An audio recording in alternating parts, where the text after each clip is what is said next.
San Francisco, California. The Golden Dragon Restaurant, November 8, 1967, Thursday night, 9:47 p.m. There were 23 people inside that restaurant when it happened, 23 witnesses to something that was never captured on film, never photographed, never entered into any official record. It lasted 11 seconds.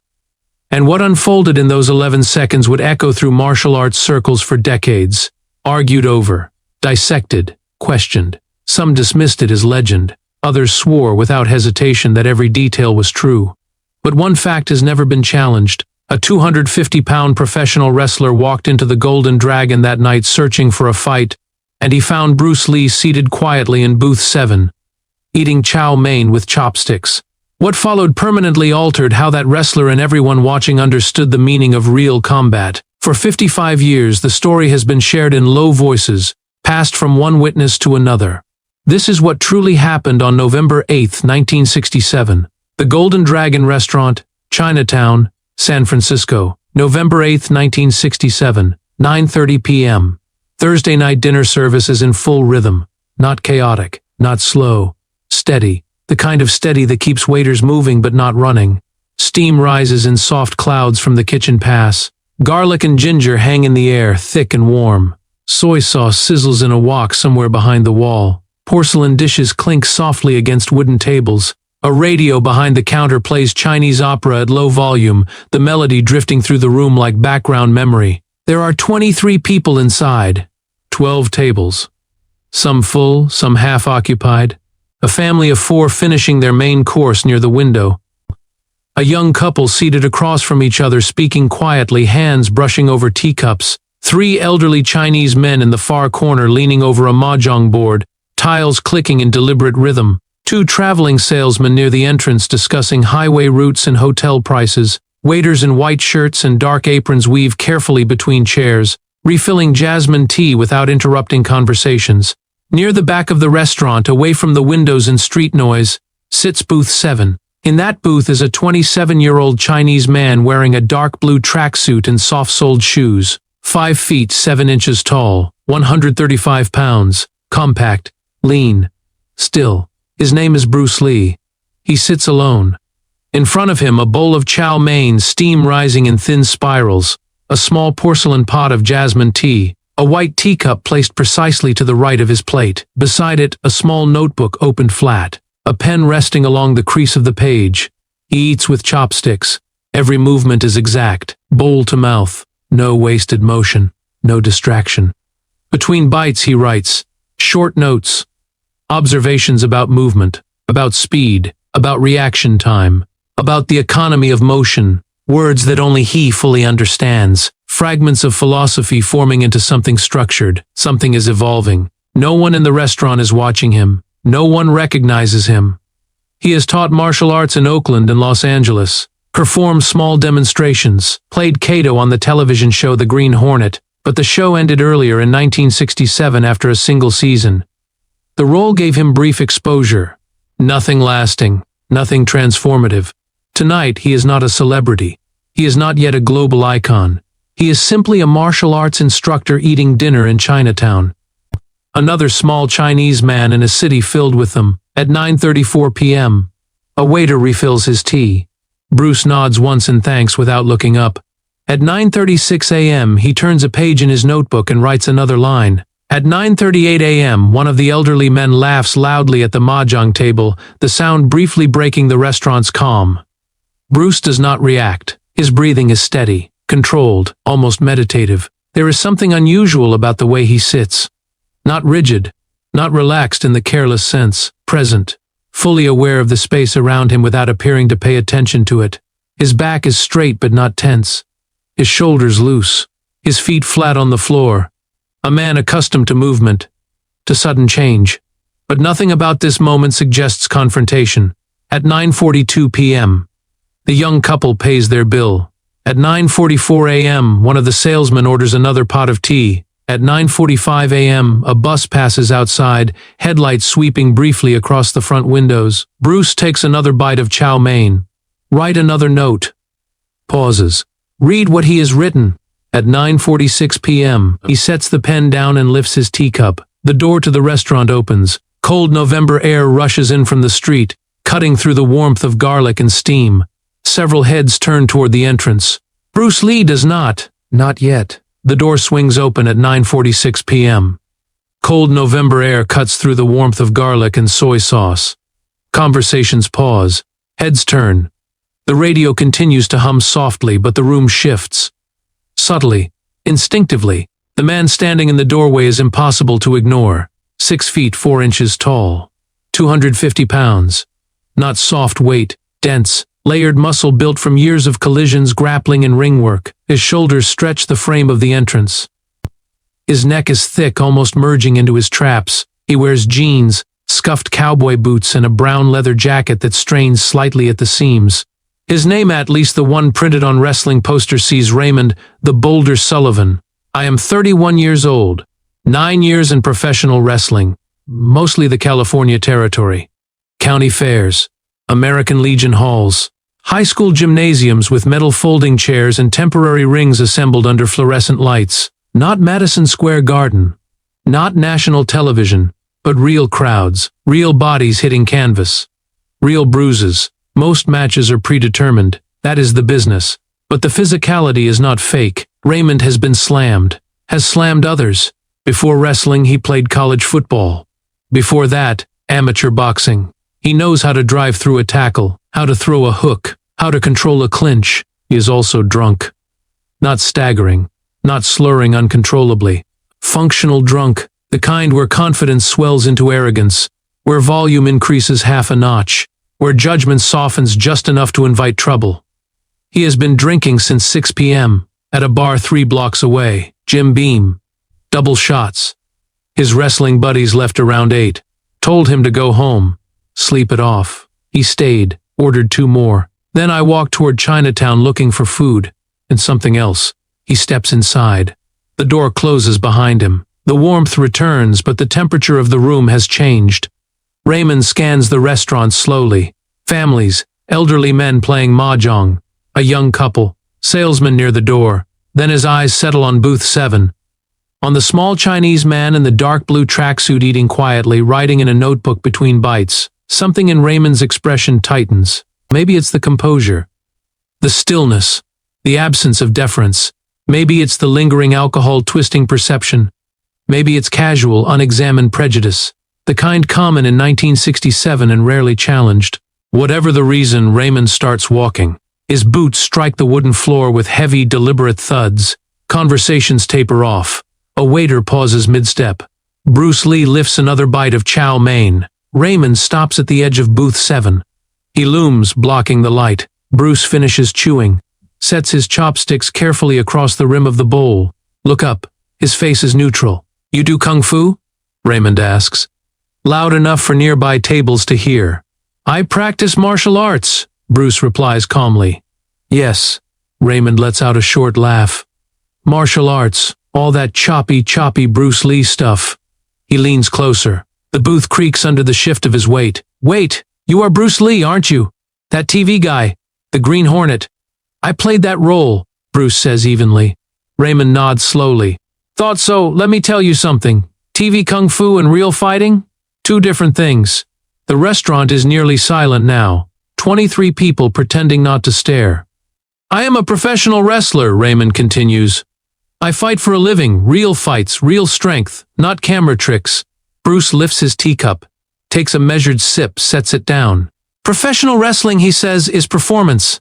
The outcomes are decided beforehand. The words are not aggressive, merely factual. Raymond's jaw tightens. You calling me fake? I am saying the structure is predetermined. Raymond straightens. His shadow falls over the table. Maybe the winner's decided, but the strength is real. And I guarantee I could break you in half before you land one of those little kung fu moves. Bruce studies him quietly. Size and strength are factors, but they are not the only factors. Raymond smirks. I weigh 250 pounds. You look like 130. You're too small to fight someone like me. That stuff works in movies, not in real life. A waiter approaches nervously. Sir, please. No trouble. Raymond doesn't look at him. You believe technique beats size? Raymond asks. Yes, Bruce replies. Prove it. Bruce pauses. then slides out of the booth and stands. The height difference is stark, 5'7" versus 6'4". If you are confident in your position, Bruce says, you should have no difficulty demonstrating it. Are you challenging me? I am offering you the opportunity to validate your claim. The restaurant owner, Mr. Chen, emerges from the kitchen.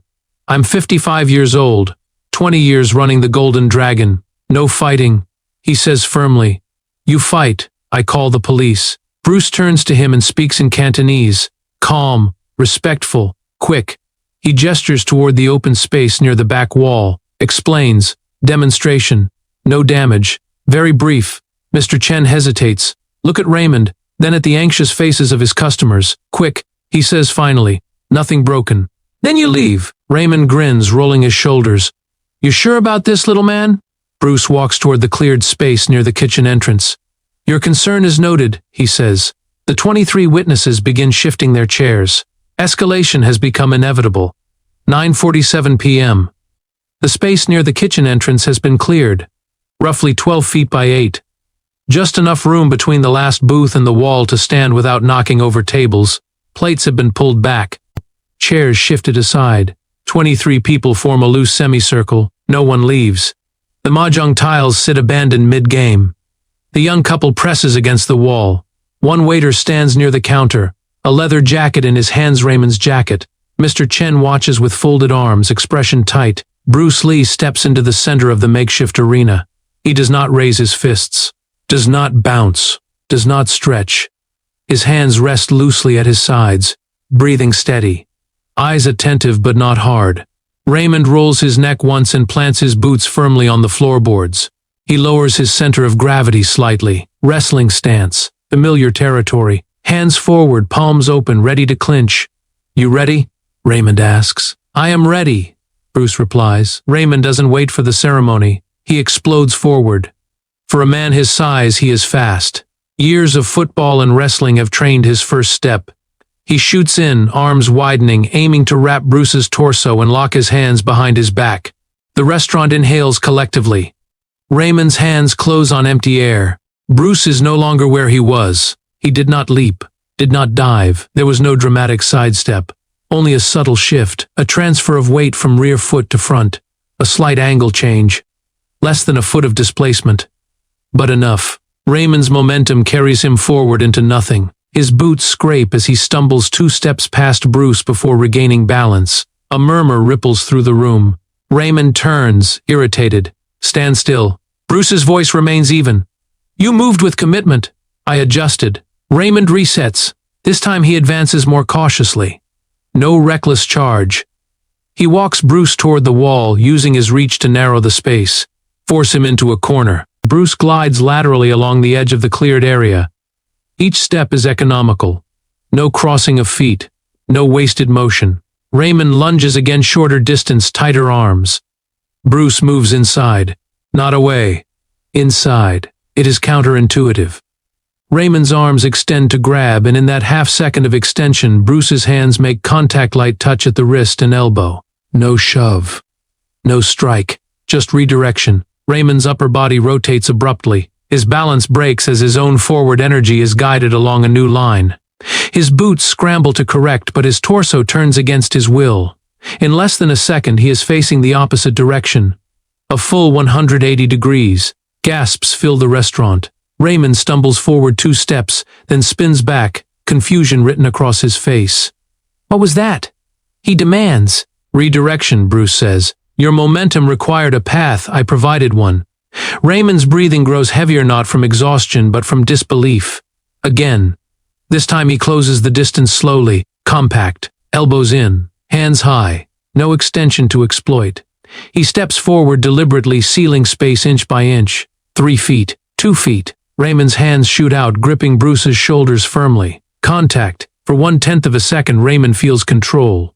Then Bruce drops, not collapsing, not retreating. Dropping his weight straight down, hips sinking. His forearms slide inside Raymond's grip, pressing upward and outward against the wrists, structure against structure. Raymond's hold dissolves instantly.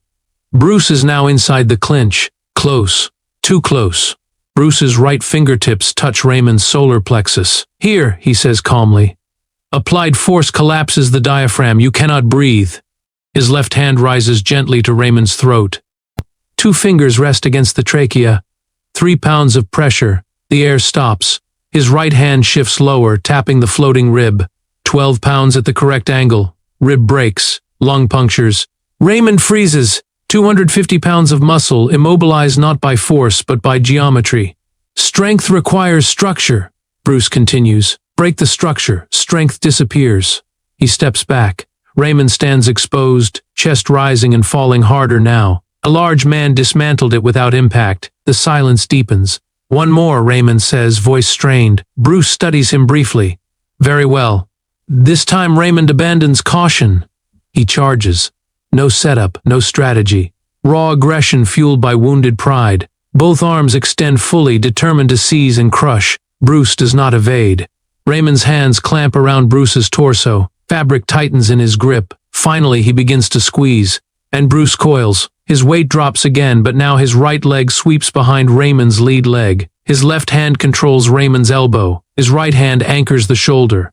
He pivots. Raymond's leg is taken. His center of gravity shifts violently off its base. For a fraction of a second, the 250-pound wrestler is horizontal, suspended. Then gravity completes the sentence. He lands flat on his back. The sound is heavy, a deep, resonant thud that rattles plates on nearby tables. Bruce has controlled the descent, but mass is mass. The impact reverberates. Raymond lies staring at the ceiling, breath punched from his lungs. The entire exchange, first movement to final impact, has lasted 11 seconds. No punches thrown. No furniture broken. Bruce stands over him, composed. He extends his hand. Are you hurt? Raymond blinks, testing his limbs. Nothing broken, only shock. He shakes his head. Around them, the restaurant remains utterly silent. 23 witnesses trying to understand what they have just seen. Not violence. Precision, not chaos. Control. Philosophy made physical in 11 seconds. The silence lasted longer than the impact. Raymond stood there, chest heaving, staring at the exact spot on the floor where he had landed seconds earlier. His ears rang not from pain but from realization. The room had shifted. The laughter was gone. The swagger was gone. Even the alcohol haze that had fueled his bravado began dissolving under the weight of what had just happened. He replayed it in fragments. The first grab that never materialized. The redirection he didn't see. The sweep that felt like the floor had vanished beneath him. There had been no wild exchange. No desperate scramble. Just inevitability. Across the room, Bruce Lee did not celebrate. He did not posture. He simply adjusted his cuffs and stepped aside as if finishing a routine drill. That disturbed Raymond more than the fall. He had expected fury, maybe retaliation. Instead, he had been offered precision and restraint. On the drive back that night, the city lights of Seattle blurred past the windshield. For the first time in years, Raymond wasn't narrating his own dominance in his head. He wasn't replaying victories. He was replaying helplessness. He had been dismantled in 11 seconds. And worse, he had understood none of it. The following weeks were uncomfortable. At the gym, the whispers followed him. Some mocked, others were curious. But Raymond noticed something unsettling. The story kept evolving. Each retelling made Bruce Lee seem smaller in frame and larger in presence. Raymond stopped correcting them. Instead, he started asking questions. How had that sweep worked? Why had his strength meant nothing? What had he missed? Pride fought him daily. But curiosity began winning. On November 15, 1967, he made the drive south to Los Angeles. The sign outside the modest training space read, Jun Fan Gung Fu Institute. He sat in his car for nearly 10 minutes before stepping out. Every instinct told him to leave. Fighters did not cross lines like this. Wrestlers did not bow to stylists. But he walked in anyway. The room smelled of wood and sweat. Mirrors lined one wall. Students moved with sharp, economical motions, nothing wasted. And at the center stood Bruce Lee. Their eyes met. No smirk. No triumph. Why are you here? Bruce asked calmly. Raymond swallowed. To understand. Bruce studied him for a moment, then motioned toward a wooden bench. Empty your cup, he said. Raymond frowned. What? If your cup is full, Bruce continued, there is no room for tea. If your mind is full of what you think you know, there is no room to learn. It wasn't poetic to Raymond. It was surgical. Training began that day. November 1967 through July 1968, 8 months that stripped him down. He learned interception over collision, structure over force, timing over speed, the solar plexus as a switch, the throat as a lever, the ribs hinge in a kinetic chain. He learned that balance was not about stance but about alignment, that power did not begin in the shoulders but in the floor. More than anything, he learned economics. The early sessions were brutal not physically but psychologically. Bruce corrected everything: foot placement, breathing, tension in the jaw. Raymond realized he had been fighting with unnecessary effort for years. Slowly, things changed. In wrestling matches, he stopped forcing entries. He began reading weight shifts. He conserved energy. He moved less and accomplished more. By July 1968, his style had evolved. He was still powerful, still aggressive. But now there was restraint behind it. Precision. The ego that had walked into that Seattle apartment months earlier would not have survived this process. But something better did. Humility did not weaken him. It refined him, and it all began with 11 seconds of silence. The Golden Dragon restaurant still stands in Chinatown, San Francisco. Booth 7 remains untouched, a silent witness to a night that changed everything. Above it hangs a small black and white photograph of Bruce Lee, taken in 1967, and beneath it a brass plaque. Bruce Lee sat here, November 8, 1967. Visitors rarely notice, but those who do sense the weight of history. 23 witnesses saw what no camera captured. No photograph, no film reel, just memory and a lesson etched into time. 11 seconds that proved size and strength are secondary to technique, efficiency, and control. The story spread quietly at first, whispered in martial arts circles, debated in gyms and dojo corners. Over time, it became a myth. Some questioned its authenticity.